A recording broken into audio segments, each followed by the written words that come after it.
Alright, hey, what's up everybody? We are on the lift here today. I said I was going to wait to do this, but anticipation waits. I want to know what's going on. I've got some downtime at work, so I'm just going to go ahead and start doing it, and then get the car pushed out there and start working on the internal work. So I'm going to do some coverages on some things so that way people know that haven't done this before what to look for. It's pretty basic. It's not that hard. Just got to have the right tools to do it. I'm going to do, clip by clip and covers the small areas as best as I can. So if I miss something, I probably didn't mean to, but time is wasted. So, but all right, we're going to start. First thing I want to mention though is if you have an intake tube, take that off. If you have a battery, take it off. Pretty common, 10 millimeter, 10 millimeter, 8 millimeter, and 8 millimeter back there, and slide it off unless you got hose clamps holding it on the valve cover like I see right there. And then when you go, before you start getting to the really nitty gritty, go ahead and drain your fluid out of your transmission. If your drain plug is working or in good condition under there, the Allen key size is an 8 millimeter and it fits in there perfectly. Try not to strip out that plug. A lot of people probably have. It's a pain in the ass, and then you're gonna have to start draining it from the case if you do that. And if you do strip it, but you're able to get the plug out, do not put an aftermarket one in there. Get the one that's recommended to go back in it. So, and then after you get the battery out, go ahead and it's a 13s, and then a couple 10s down there, and take out the battery tray underneath it. If you already have it removed and have it like your battery relocated or something, then you probably really won't have to worry about it as much, because that'll get you access to the shift selector. Alright, so now I got my battery tray and my battery and my intake tube out. I'm going to put everything in the trunk since the car's going to be outside. I don't need to bring it inside. Okay, here's the shifter selector plate. You got your cables here. They're real easy to pop off. Just try not to gouge on the bushings here. Just use something like, I've used a wrench. I just kind of went up underneath it and just kind of popped it up. Real easy to do. These are here 13 millimeter, the bolts. There's a couple of them in here. The main one that's really going to be tight is going to be the one sitting right up underneath right here in this corner. Get all these out first, the other ones around it, and then this is going to be your last one, because as you're untightening it, you're going to need to lift and separate the plate at the same time, so it never actually comes off completely. It still stays because of this arm here. And I always like using these wrenches here with the swivel heads, because I can get into some really good corners. A lot of them you might need to use a longer one to add, when you pull on it, it gives you more torque. Because if you haven't busted it off before, they're a little bit harder to get off the first time around. And then, every now and then, if you ever have to keep constantly going in there, which I hope you wouldn't, they're easier to take off. So, also, you don't need to really do anything with your clutch line.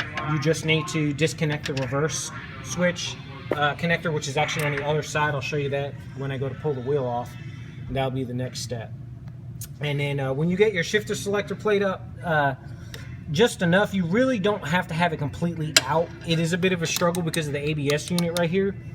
But what I did was I kind of took one of these bolts and I got it high enough just to wedge that bolt in between each other and kind of keep it lifted up, so when you're starting to pull the gear set out, it doesn't get binded or marked up or anything on the forks. So, all right, next step. All right, I got the side plate off, and you can see you got your input shaft here, and then you got your main shaft assembly right here. And this is where your reverse gear, you want to make sure you got the switch for that unplugged, tucked away somewhere. Usually it's probably, bolted up on that clutch line there. Mine's got the upgraded bearing from DCR, so that's why it looks like that, so y'all don't get, oh my god, his bearing's messed up. No, it's not messed up. In order to get this cover off, you're going to need to use yourself a good ratchet. Sometimes people use impact. If you do use impact, make sure you have impact proof bits. This is a T40 bit. It's kind of like a star bit. Let's see if you can see all that. Okay. you're gonna need to get a lot of those off right there. And do not go hard on them, because if you do and you don't use an impact proof socket, that socket's going to twist, and then you're going to have that right there. Okay, and it's going to round off, it's going to get real soft and round out the inside of there. So I've had to chisel mine to knock it loose. So now if you actually look, now I can actually use a square bit. So I'm not worried about that, because I can put that in a spot where it doesn't really matter, as long as the other ones are bolted in real good. Okay, so when you go to take it out, you're going to have a bunch of these 13s up here. You can take them out all the way around. Make sure you got yourself a good pan, because there's going to still be some left in the case that's going to come out. And then you got these clips here, so you're going to need to get yourself a clip tool, which I will probably show in a minute when I go to get it. You got to remove those clips first before you can slide this case off. And when the other thing too is when you go to take this plate off here, don't just pull on it, or you're going to break these retainer clips. You're going to have to start from this corner here. There's an ear on this corner where you can use a pry bar. Pry on it until you can hold it with your finger and pry, pry, pry, pry until you can wiggle it off. Don't go too hard on it. You're going to put some marks on that case, and then it's going to be real bad when you go to seal it. So try not to mess anything up. And try not to go overboard on the sealant like I did. I mean, it's kind of hard not to, because you want to make sure you get a good seal whenever you put it back together. But that shit gets inside the oil galleys in your shaft, it's going to mess up a lot of shit. Because your synchros have oil galley marks on them when you put them in. And you want to make sure that everything's lined up. And when you start getting trash in there, you start starving bearings and stuff. And that's not usually good on any of the material in there. And then your selector plate, like I was mentioning earlier. When you got that plate up, you got that one screw. See how that one screw is still sitting in there?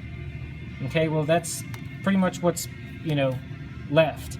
And like I said, I put a screw on the side there with the washer just kind of tilting it up just to space it, so when I go to pull those gears out, my shift selector's out of the way and it doesn't get binded up on the forks. So I'm going to go ahead and get my retainer remover, my clip retainer remover, and then I'm going to go ahead and start getting that case off on that second half.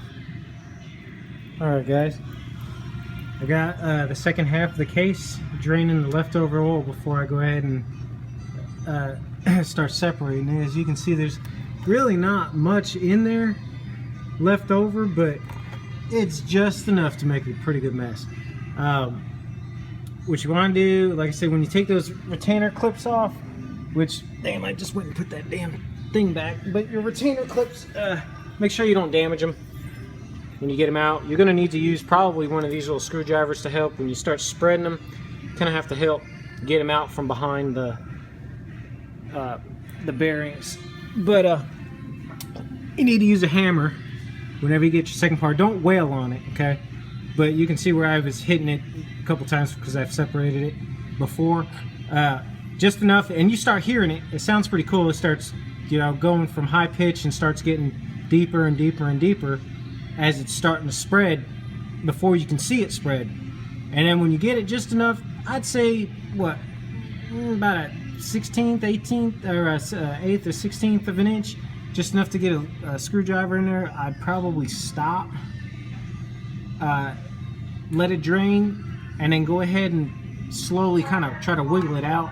Like I said, you don't want to pry into stuff like this because then you're going to have sealing issues, and it's just overall not good. And I'm not coming to your house to come fix this shit, so be careful with what you do. And I guess that ought to be good enough. Let me sit it down, and let me prop it right here next to my handy dandy snap-on impact. That sucker right there is actually worth every penny. Puts out about 100 foot-pounds, 120 foot-pounds of torque running off of a 14 or 18, I think it's 14.4 lithium. So let's try to wiggle this baby out. And you're gonna have another clip fall out, which is for your reverse, but you don't want to yank too hard because you don't want to You don't want to yank your gear set off track. Okay, so you hear that little metal clang?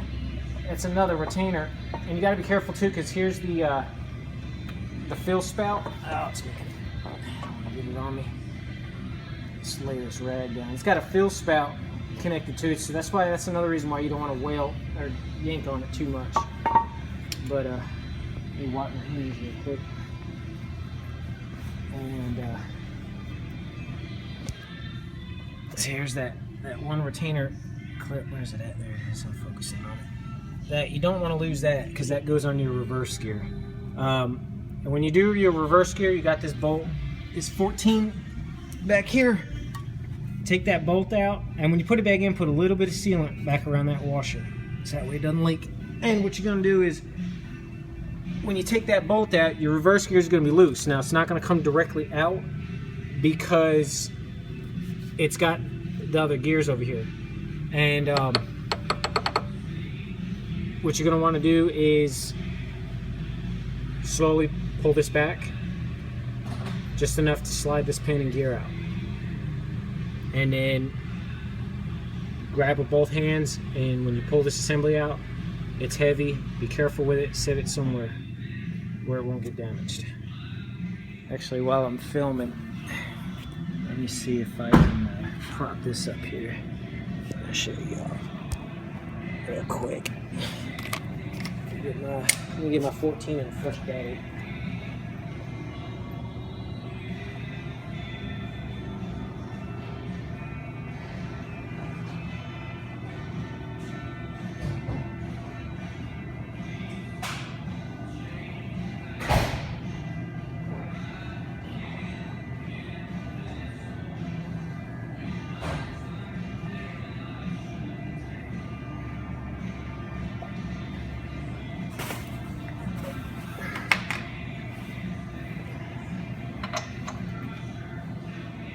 $15, my bad, 15.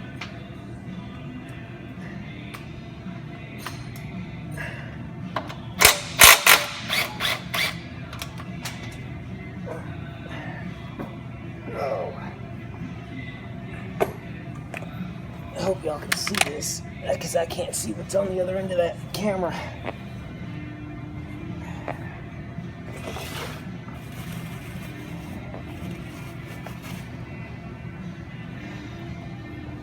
This leaking bastard off to the side here.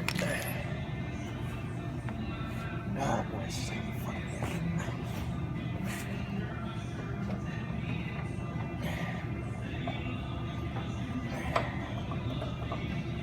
heavy.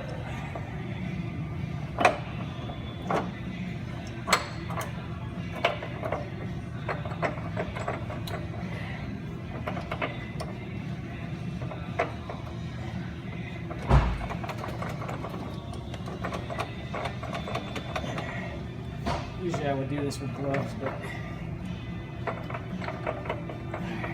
got a little behind.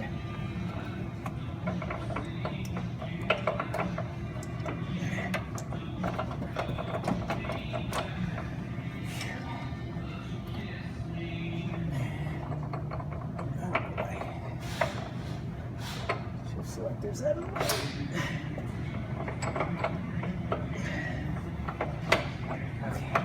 It's not good.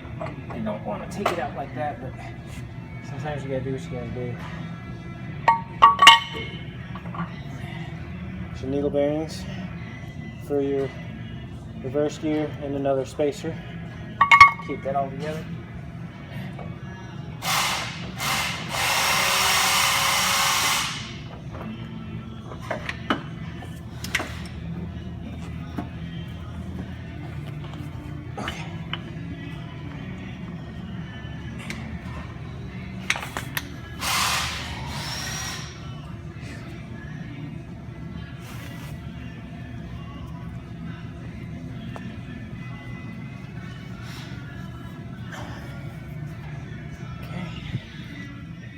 There you go. There's my gears on the floor. And then it's out of your trans. And there's your gear selector up there. And if anybody's wondering what that is back there, right here, this is your diff. your differential. If you do not have one of those in yours, then you have a T350 transmission. This is your input shaft bearing. Might be a good thing to change those. Your main race bearing, or not race bearing, but your main shaft bearing is here. It sits in here, and your race is right there. So if you ever change that, you gotta be real careful. And then there's your bearings that it rides on. So, okay. Well, it's back out, and it's gonna be time for teardown. I'll keep y'all informed, and hopefully I don't fuck this up too bad. So, appreciate it, guys.